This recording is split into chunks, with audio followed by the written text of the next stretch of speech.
The Chronicles of Narnia by C.S. Lewis. Book number 1. The Lion, the Witch, and the Wardrobe. Chapter 17. The Hunting of the White Stag. The battle was all over a few minutes after their arrival. Most of the enemy had been killed in the first charge of Aslan and his companions, and when those who were still living saw that the witch was dead, they either gave themselves up or took flight. The next thing that Lucy knew was that Peter and Aslan were shaking hands. It was strange to her to see Peter looking as he looked now. His face was so pale and stern, and he seemed so much older. "It was all Edmund's doing, Aslan," Peter was saying. "We'd have been beaten if it hadn't been for him. The witch was turning our troops into stone right and left, but nothing would stop him. He fought his way through 3 ogres to where she was just turning one of your leopards into a statue. And when he reached her, he had the sense to bring his sword smashing down on her wand instead of trying to go for her directly and simply getting made a statue himself for his pains. That was the mistake all the rest were making. Once her wand was broken, we began to have some chance. If we hadn't lost so many already. He was terribly wounded. We must go and see him." They found Edmund in charge of Mrs. Beaver a little way back from the fighting line. He was covered with blood, his mouth was open, and his face a nasty green color. "Quick, Lucy," said Aslan. And then, almost for the first time, Lucy remembered the precious cordial that had been given her for a Christmas present. Her hands trembled so much that she could hardly undo the stopper, but she managed it in the end and poured a few drops into her brother's mouth. "There are other people wounded," said Aslan, while she was still looking eagerly into Edmund's pale face and wondering if the cordial would have any result. "Yes, I know," said Lucy crossly. "Wait a minute." "Daughter of Eve," said Aslan in a graver voice. "Others also are at the point of death. Must more people die for Edmund?" "I'm so sorry, Aslan," said Lucy, getting up and going with him. And for the next half hour they were busy, she attending to the wounded while he restored those who had been turned into stone.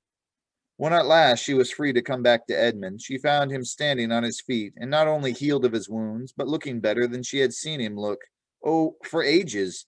In fact, ever since his first term in that horrid school, which was where he had begun to go wrong.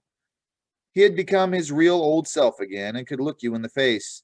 And there on the field of battle, Aslan made him a knight. "Does he know," whispered Lucy to Susan, "what Aslan did for him? Does he know what the arrangement with the witch really was?" "Hush! No, of course not," said Susan. "Oughtn't he to be told?" said Lucy. "Oh, surely not," said Susan. "It would be too awful for him. Think how you'd feel if it were he.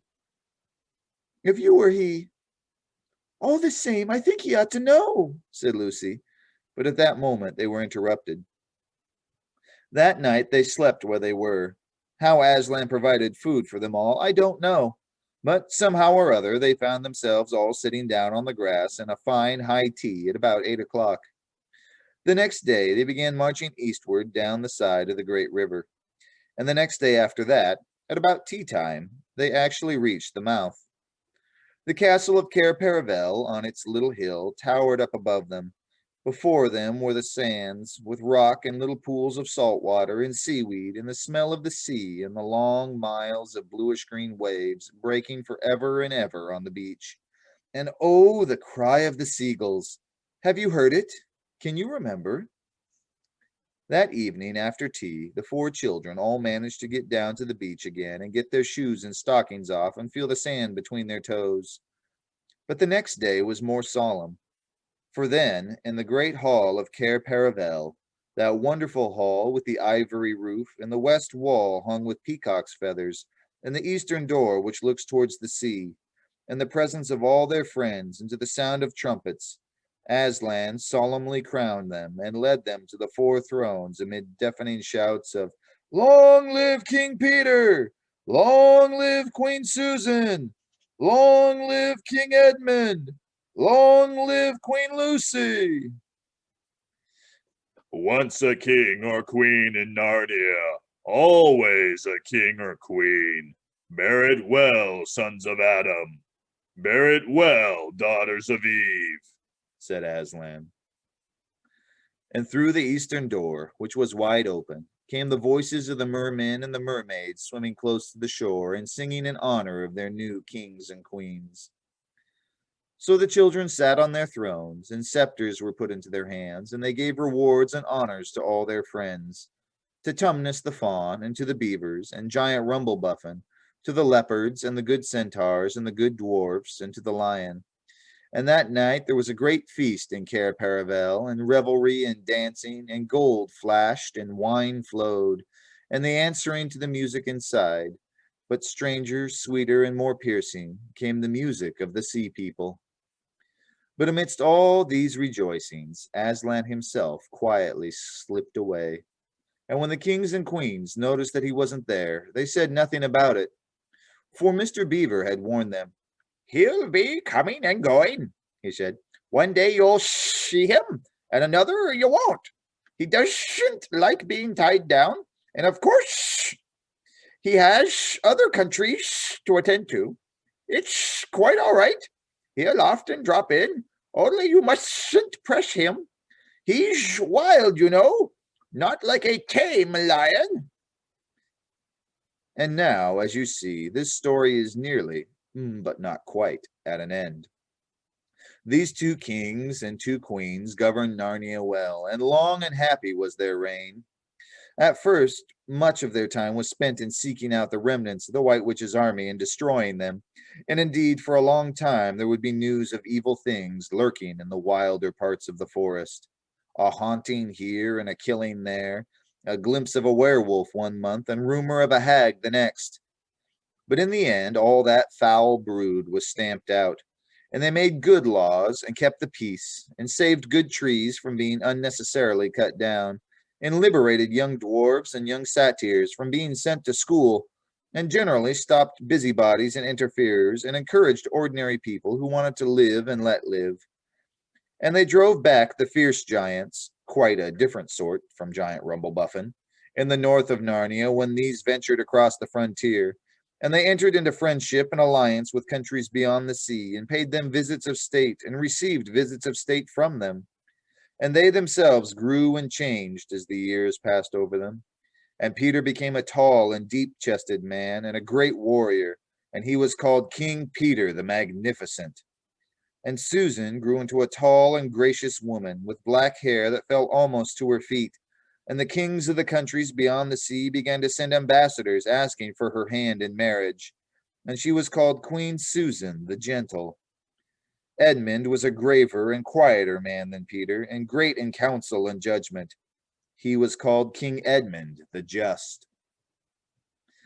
But as for Lucy, she was always gay and golden-haired, and all princes in those parts desired her to be their queen, and her own people called her Queen Lucy the Valiant. So they lived in great joy, and if ever they remembered their life in this world, it was only as one remembers a dream.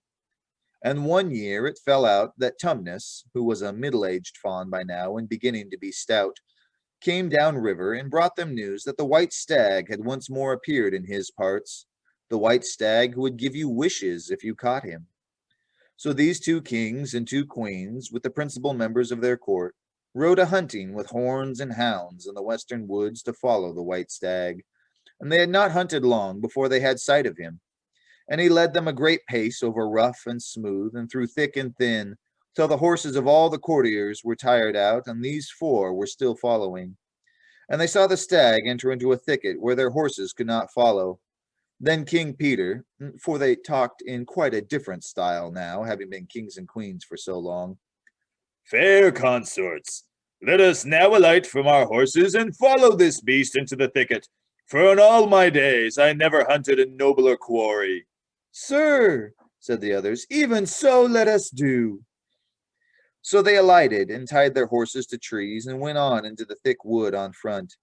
And as soon as they had entered it, Queen Susan said, "Fair friends, here is a great marvel, for I seem to see a tree of iron." "Madam," said King Edmund, "if you look well upon it, you shall see it is a pillar of iron with a lantern set on the top thereof." By the lion's mane, a strange device, said King Peter, to set a lantern here where the trees cluster so thick about it and so high above it that if it were lit it should give light to no man. Sir, said Queen Lucy, by likelihood, when this post and this lamp were set, there were smaller trees in the place, or fewer, or none, for this is a young wood, and the iron post is old. And they stood looking upon it. Then King Edmund said, I know not how it is, but this lamp on the post worketh upon me strangely. It runs in my mind that I have seen the likes before, as it were in a dream, or in the dream of a dream. Sir, answered they all, it is even so with us also.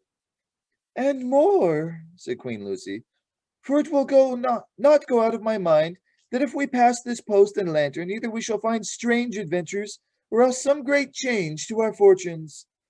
Madam, said King Edmund, the like foreboding stirreth in my heart.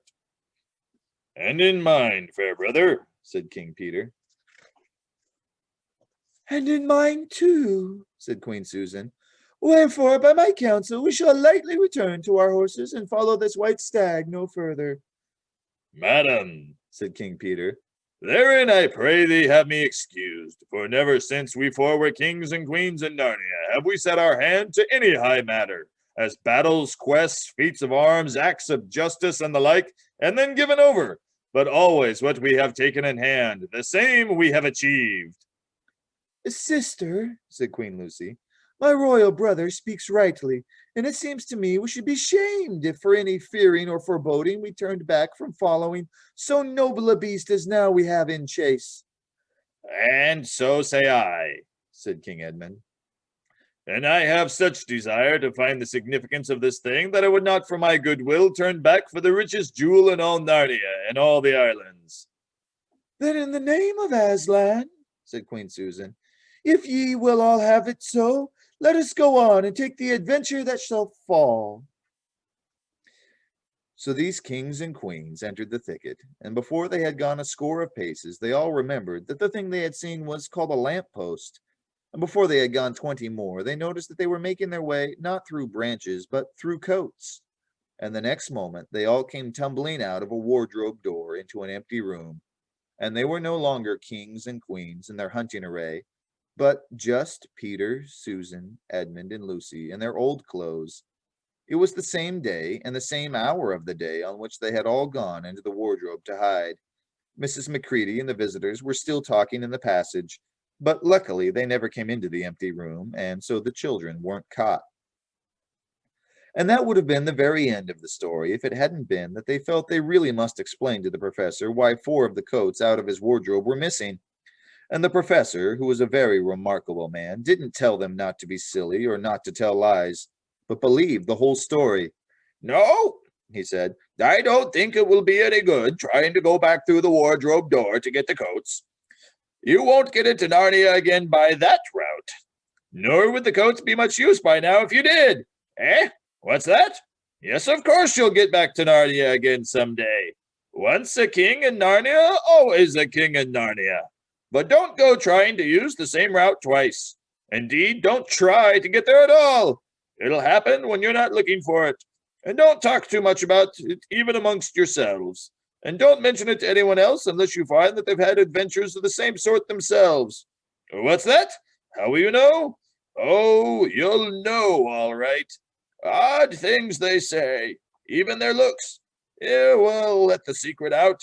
Keep your eyes open. Oh, bless me, what do they teach them in these schools? And that is the very end of the adventure of the wardrobe. But if the professor was right, it was only the beginning of the adventures of Narnia.